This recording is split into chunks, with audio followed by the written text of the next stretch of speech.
100 साल पहले महात्मा गांधी जी कांग्रेस पार्टी के प्रेसिडेंट बने थे और 150 साल पहले सरदार पटेल जी इस धरती पे पैदा हुए थे। गांधी जी, सरदार पटेल जी ये कांग्रेस पार्टी के फाउंडेशन है, कांग्रेस पार्टी की नींव है।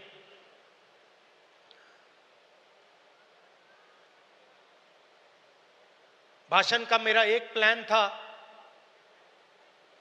मगर अजय लल्लू जी ने कुछ कह दिया तो अब मेरा प्लान डाइवर्ट हो गया है।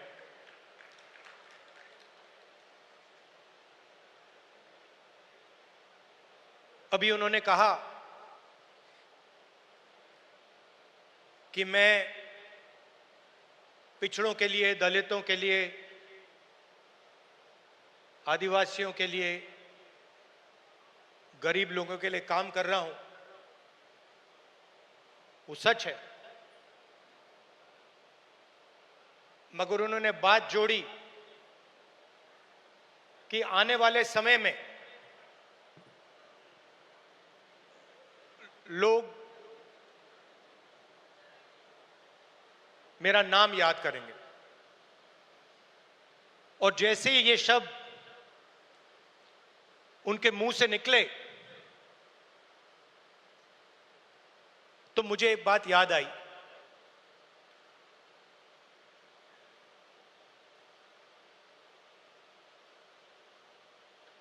कुछ साल पहले एक जर्नलिस्ट मेरे से मिलने आए। हिंदुस्तान के जाने हुए जर्नलिस्ट हैं।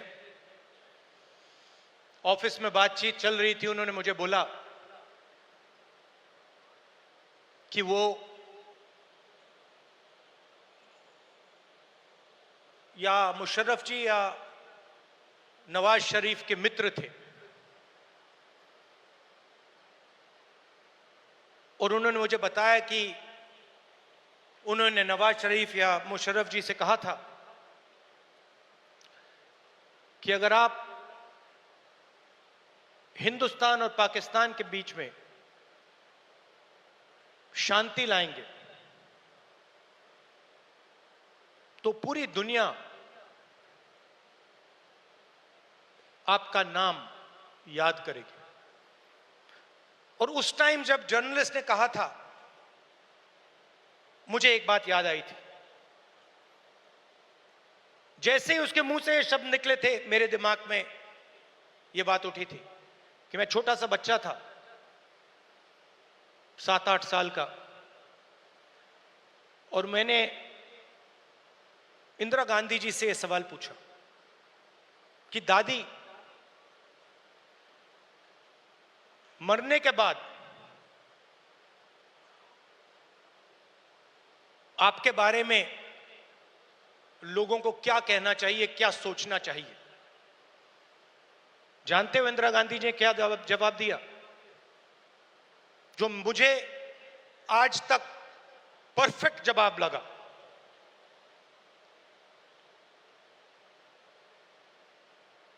उन्होंने कहा, राहुल, मैं अपना काम करती हूं, मरने के बाद लोग मेरा क्या सोचें क्या ना सोचें, मुझे कोई फर्क नहीं पड़ता है। मुझे इंटरेस्ट अपने काम से है और अगर पूरी दुनिया मेरे मरने के बाद मुझे भूल जाए, वो भी मेरे लिए मंजूर है, अगर मैंने अपना काम पूरा किया। तो यही मेरी सोच है। लोग क्या सोचेंगे क्या नहीं सोचेंगे, मुझे कोई फर्क नहीं पड़ता। सच्चाई क्या है और मुझे क्या करना है, वो मैं करना चाहता हूं।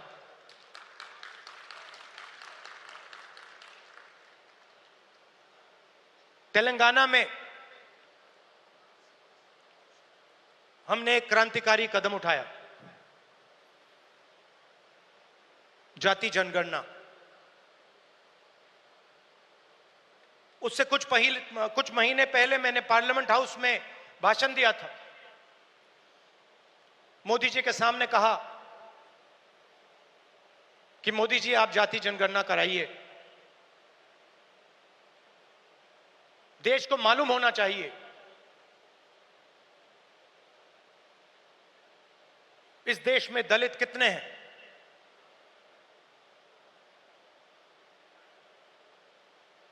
पिछड़ा वर्ग कितना है,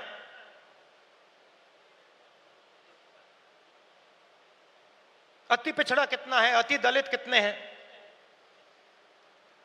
आदिवासी कितने हैं, माइनॉरिटीज कितने हैं, गरीब जनरल कास्ट के कितने लोग हैं।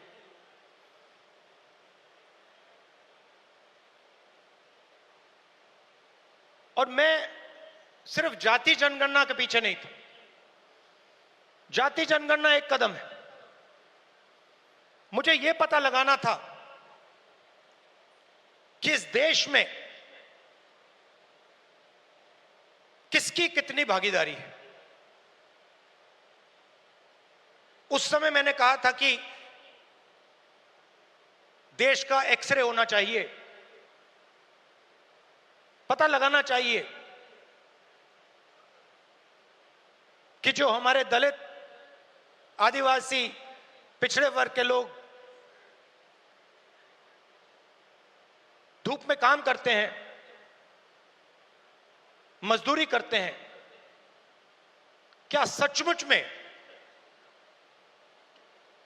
ये देश उनकी इज्जत करता है? क्या सचमुच में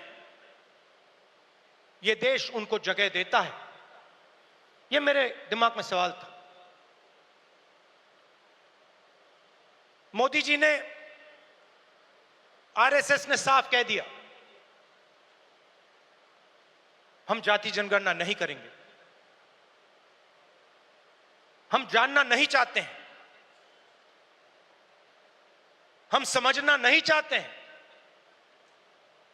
हम लोगों को बताना नहीं चाहते हैं कि इस देश में दलितों को, आदिवासियों को, पिछड़ों को, गरीब जनरल कास्ट को, माइनॉरिटीज को कितनी भागीदारी मिलती है, हम छुपाना चाहते हैं। और वहां मैंने सामने बोल दिया कि आप छुपाइए जितना छुपाना है। लोकसभा में, राज्यसभा में हम कानून पास करेंगे, आपके बिल्कुल सामने कानून पास करेंगे, जाति जनगणना यहीं से निकालेंगे। तेलंगाना में किया और आप हैरान हो जाओगे, रेवंत रेड्डी जी ने बोला मगर डिटेल में नहीं गए। और मैं जानता हूं कि जो तेलंगाना की हालत है वो इस देश के हर प्रदेश की हालत है। तेलंगाना में 90% आबादी ओबीसी, अति पिछड़ा, दलित, अति दलित, माइनॉरिटी, आदिवासी।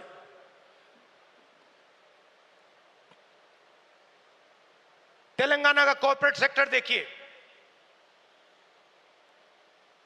मालिकों की लिस्ट, सीईओज की लिस्ट,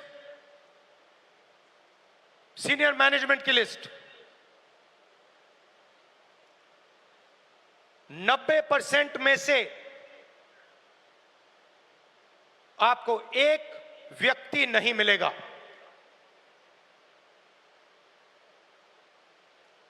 नब्बे % की भागीदारी तेलंगाना के कॉर्पोरेट सेक्टर में है ही नहीं।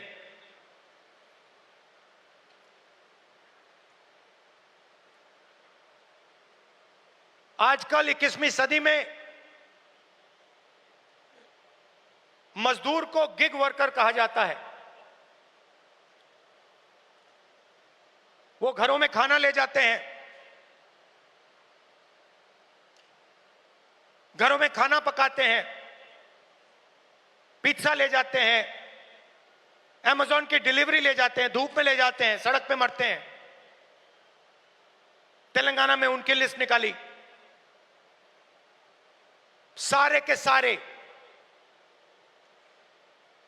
या ओबीसी या दलित या आदिवासी। अब तेलंगाना में जाति जनगणना ने एक बिल्कुल नया औजार दिया है। तेलंगाना में हम सचमुच में विकास का काम कर सकते हैं। तेलंगाना में हम पिन पॉइंट एक्यूरेसी के साथ भागीदारी के बारे में हर सेक्टर में आपको बता सकते हैं। और मैं खुश हुआ कि जाति जनगणना होने के एकदम बाद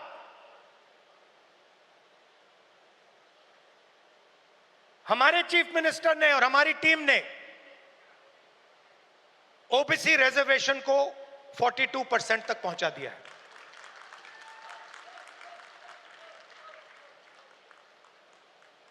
हम सुपर पावर की बात करते हैं,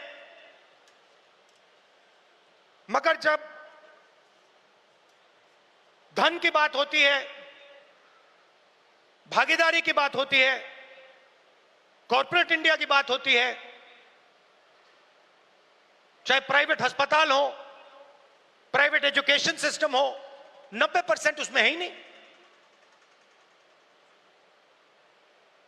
मोदी जी 24 घंटा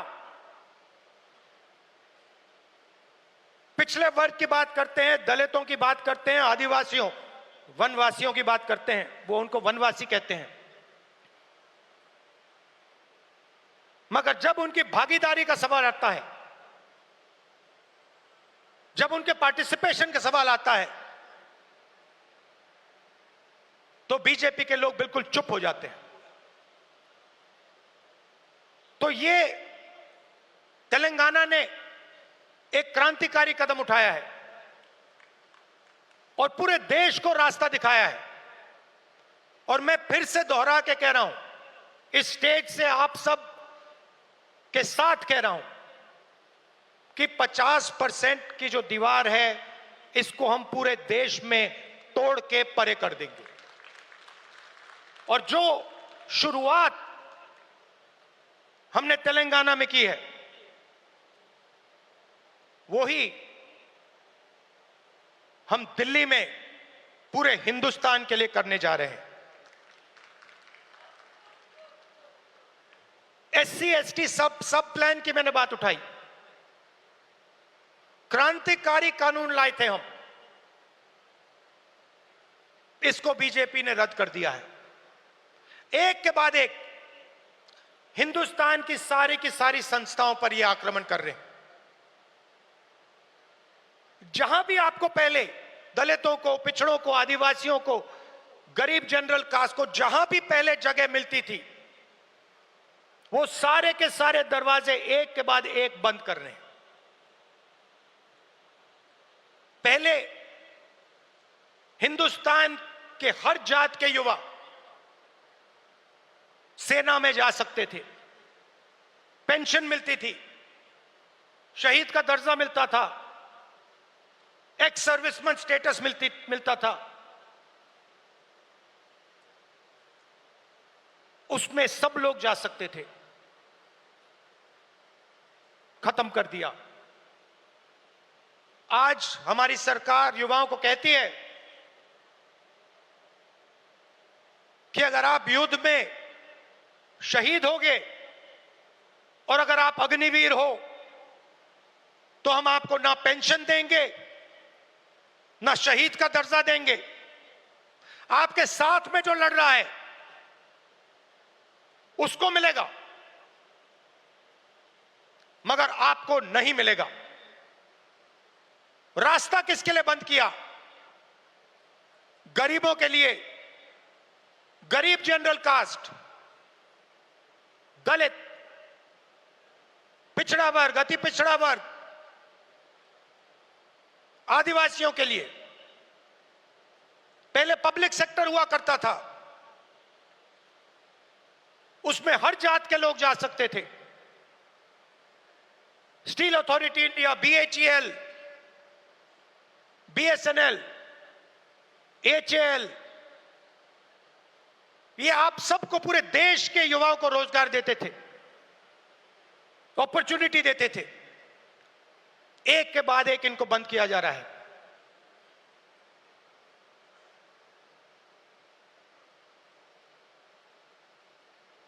और किसको दिया जा रहा है? अदानी और अंबानी को। आप अदानी जी की कंपनी की लिस्ट निकालिए, मैनेजमेंट टीम की लिस्ट निकालिए, अंबानी जी की मैनेजमेंट टीम की लिस्ट निकालिए, बाकी कॉर्पोरेट्स की मैनेजमेंट लिस्ट निकालिए, आपको एक दलित, एक आदिवासी, एक पिछड़ा वर्ग का नहीं मिलेगा। तो 90% का कुछ बचा ही नहीं। 90% के लिए मजदूरी, बेरोजगारी, और हिंदुस्तान के सारे airport, ports, defence industry, cement industry, जो भी चाहते हैं अदानी जी को। छत्तीसगढ़ में माइन चाहिए, बस्तर में माइंस चाहिए, मिलेंगी। झारखंड में माइंस चाहिए, बिहार में माइंस चाहिए, मिलेगी। बंबई का एयरपोर्ट चाहिए, ले लो। लखनऊ का एयरपोर्ट चाहिए, ले लो। डिफेंस इंडस्ट्री चाहिए, ले लो। HAL को परे करो, BHEL को परे करो, बनाओ जो बनाना है। तो सारा का सारा धन, सारी की सारी अपॉर्चुनिटीज 90% से छीनी जा रही है। पहले नरेंद्र मोदी अमेरिका गए, याद है आपको? गले लगे थे, याद है? इस बार गले लगने वाली फोटो देखी आपने? देखी? कहां गायब हो गई? राष्ट्रपति ट्रंप ने ऑर्डर दिया, जिनको मोदी जी अपने मित्र कहते हैं, ऑर्डर दिया, सुनो, इस बार गले नहीं लगेंगे, इस बार नए टैरिफ लगाएंगे। चूं तक नहीं निकली, आज तक गायब है। जनता का ध्यान वहां ना चला जाए तो पार्लियामेंट में 2 दिन ड्रामा चलाया। मगर सच्चाई है कि आर्थिक तूफान आने वाला है। कोविड आया था, नरेंद्र मोदी जी ने थाली बजवाई, मोबाइल फोन की लाइट दिखवाई। अब आर्थिक तूफान आ रहा है, सामने है। करोड़ों लोगों को नुकसान होगा। 50 साल से सबसे ज्यादा बेरोजगारी आज है। कहां गए नरेंद्र मोदी? कहां छुप गए हैं?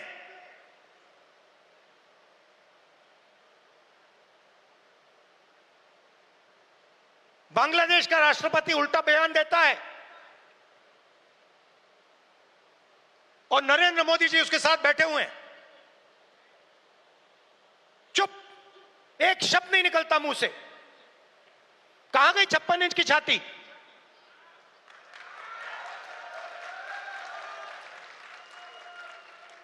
जब प्रधानमंत्री को कहना था,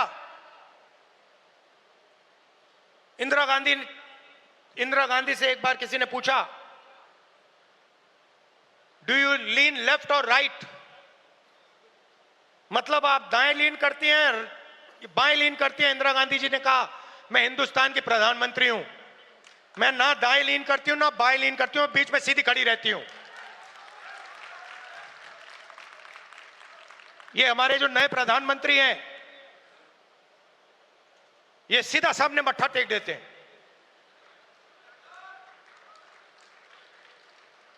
सच्चाई है हिंदुस्तान की,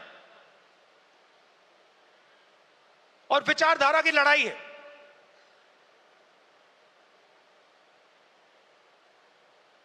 आप लोग हो सेना, बब्बर शेर। किसी ने कहा राहुल गांधी भारत जोड़ो यात्रा में चला।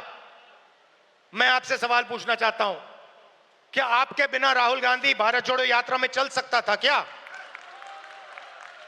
तो आपको कहना चाहिए हम सब चले भारत यात्रा में और राहुल गांधी हमारे साथ चला था। आपकी शक्ति है, आपकी विचारधारा की शक्ति हमारी विचारधारा की शक्ति है, और देश आपको चाहता है। देश तंग आ गया है। आप देखना, बिहार के चुनाव में देखना, महाराष्ट्र के लोगों से पूछिए, आपको बताएंगे बीजेपी ने महाराष्ट्र में चुनाव कैसे जीता है। वो आपको बता देंगे किस प्रकार से जीता है। इलेक्शन कमीशन से हमने वोटर लिस्ट, महाराष्ट्र की वोटर लिस्ट हम पूछ पूछ के थक गए। आज तक इलेक्शन कमीशन हमें महाराष्ट्र की वोटर लिस्ट नहीं दे पा रहा है। यह सच्चाई है। मगर आने वाले समय में यहां पे बदलाव आने वाला है। लोगों का मूड दिख रहा है। तो विचारधारा की लड़ाई है। आपकी विचारधारा है, गांधी जी की विचारधारा है। क्या फर्क है इसमें और आरएसएस की विचारधारा में? सबसे पहले ये कॉन्स्टिट्यूशन जो है ये हमारी विचारधारा है।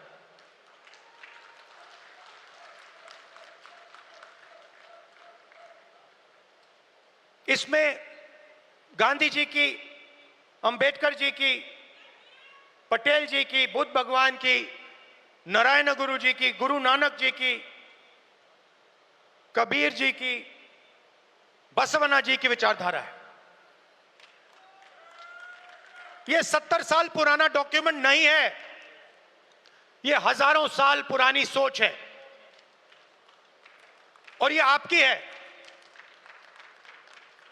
आपके खून, आपके पसीने ने, कांग्रेस पार्टी के खून, कांग्रेस पार्टी के पसीने ने यह कॉन्स्टिट्यूशन देश के साथ बनाया है, और आज इस पर आक्रमण हो रहा है।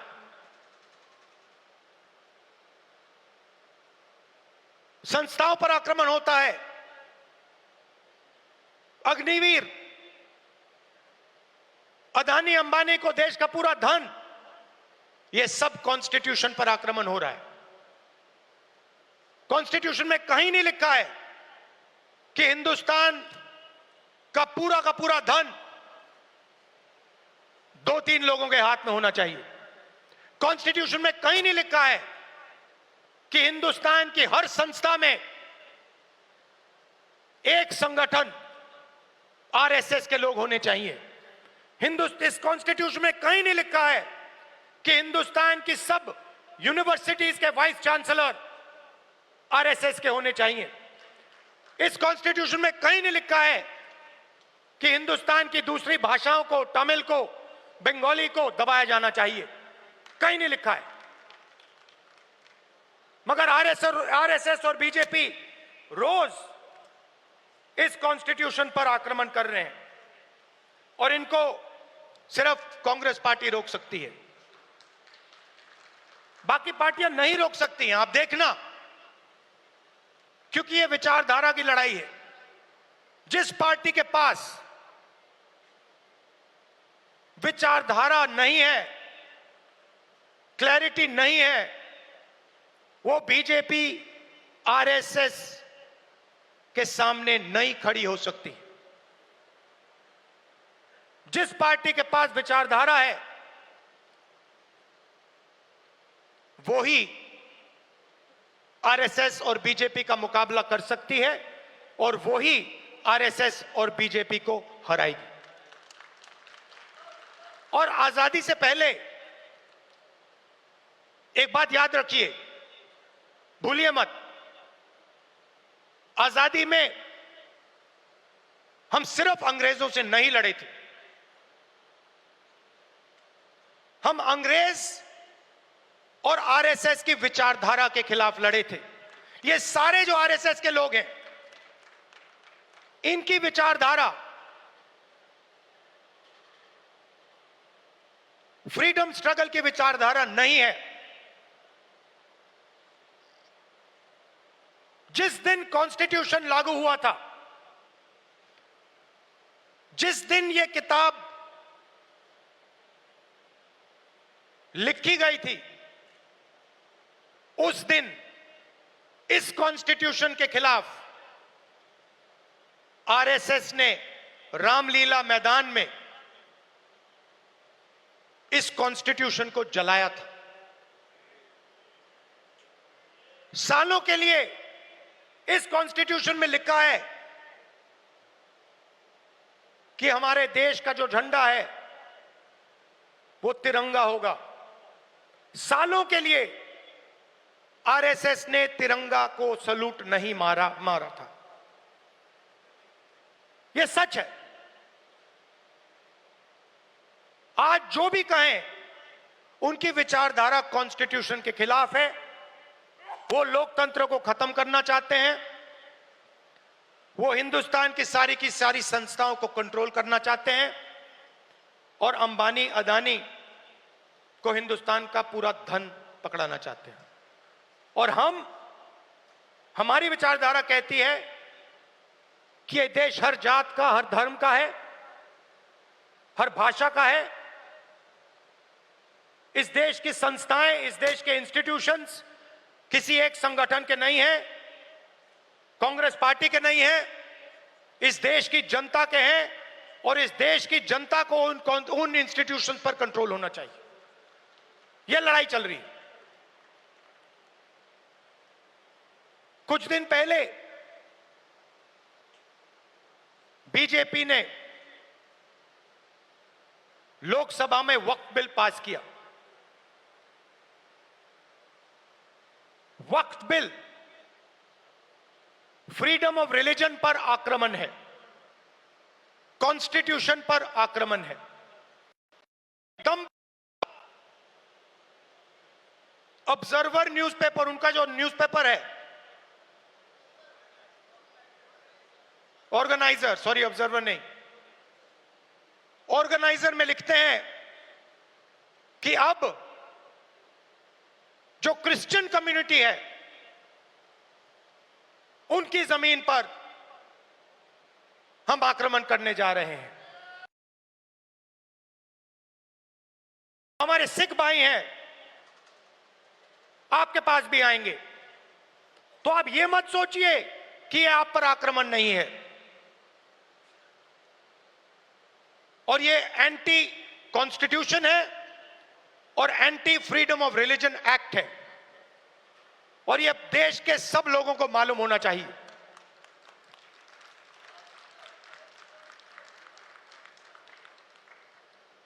तो हम चाहते हैं कि हर कम्युनिटी, हर धर्म, हर भाषा को इस देश में इज्जत मिले, रिस्पेक्ट मिले, जगह मिले। हम चाहते हैं कि यह देश सब लोगों का हो और हर धर्म, हर जात, हर भाषा को इस देश से फायदा मिले। यहां पीछे जूली जी हैं, कहां हैं आप? जूली जी कहां हैं? जूली जी टिकाराम जूली जी कहां है भाई? हाँ, जूली बुलाइए उनको।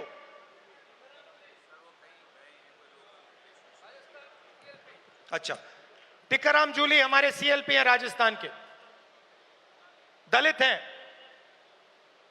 मंदिर गए थे, उनके मंदिर में जाने के बाद बीजेपी के नेताओं ने मंदिर को साफ करवाया, धुलवाया, और वो अपने आप को हिंदू कहते हैं। एक दलित व्यक्ति को मंदिर में जाने का अधिकार नहीं देते हैं, और जब जाता है तो फिर मंदिर को धुलवाते हैं। ये हमारा धर्म नहीं है, ये हमारा धर्म नहीं है। हम भी अपने आप को हिंदू कहलाते हैं, मगर ये हमारा धर्म नहीं है। हमारा धर्म वो है जो हर व्यक्ति का आदर करता है, हर व्यक्ति को रिस्पेक्ट देता है। और ये जो बात है, चाहे ये दलितों के खिलाफ हो, पिछड़ों के खिलाफ हो, ये बीजेपी के हर कार्यकर्ता के दिल के अंदर छुपी हुई है। ये है आप में और उनमें फर्क। आपके लिए चाहे दलित हो, आदिवासी हो, पिछड़े हो, महिला हो, अल्पसंख्यक हो, आप सबकी रिस्पेक्ट करते हो। हमारा हर कार्यकर्ता हिंदुस्तान के हर व्यक्ति की रिस्पेक्ट करता है। उनके दिल में नफरत भरी हुई है। 21वीं सदी में वो कह नहीं सकते हैं क्योंकि कॉन्स्टिट्यूशन है, मगर दिल में जो उन्होंने जूली साहब के साथ किया, वही वो आप सबके साथ करना चाहते हैं। ये उनकी सच्चाई है, और लड़ाई इसी बात की है। हमारे लिए सब लोग इंसान हैं, सब लोगों से हम मोहब्बत करते हैं, सब लोगों की हम रिस्पेक्ट करते हैं। उनके लिए अलग अलग है। कोई दलित है, उसको मंदिर में नहीं जाना चाहिए। कोई मोची है, उसे सॉफ्टवेयर इंजीनियर नहीं बनना चाहिए। कोई गरीब किसान का बेटा है, उसे अंग्रेजी नहीं सीखनी चाहिए। ऐसा हिंदुस्तान हमें नहीं चाहिए, और हम होने भी नहीं देंगे। आखिरी बात आपसे कहना चाहता हूं संगठन के बारे में। कांग्रेस प्रेसिडेंट, वर्किंग कमेटी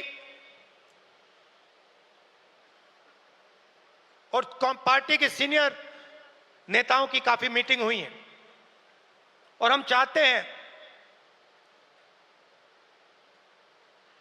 कि जो हमारे डिस्ट्रिक्ट प्रेसिडेंट्स हैं,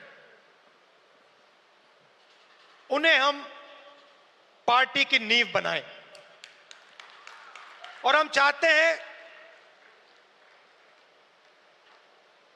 कि उन्हें, जो हमारे डिस्ट्रिक्ट प्रेसिडेंट्स हैं, डिस्ट्रिक्ट कमेटीज हैं, उन्हें पार्टी शक्ति दे, पावर दे और जिम्मेदारी दे। तो ये बदलाव हम कांग्रेस पार्टी में लाने जा रहे हैं।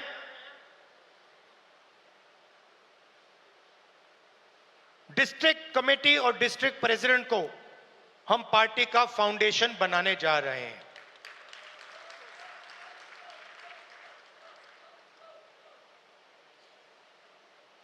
अंत में आप सबको लड़ना है, और मैं जानता हूं कि ये आसान नहीं है, क्योंकि उनके पास धन है, उनके पास हिंदुस्तान के सारे इंस्टीट्यूशंस हैं, उनके पास सब कुछ है। मगर जीत हमारी होगी, क्योंकि हमारे पास सच्चाई है और देश की जनता का प्यार है। तो घबराने की कोई जरूरत नहीं है। आप देखना, आने वाले समय में कांग्रेस पार्टी, बीजेपी और आरएसएस का क्या करने जा रही है। अब मुझे पीछे से कह रहे हैं कि जो हमारे साउथ के लोग हैं उनके लिए अंग्रेजी में बोलना है, तो थोड़ा सा मैं अंग्रेजी में बोलता हूं। Brothers and sisters, the fight is about the Constitution. This Constitution was prepared by the Congress Party, by the people of India, by Mahatma Gandhi, Ambedkar, Jawaharlal Nehru, Sardar Patel ji, Ambedkar ji. This Constitution is under attack.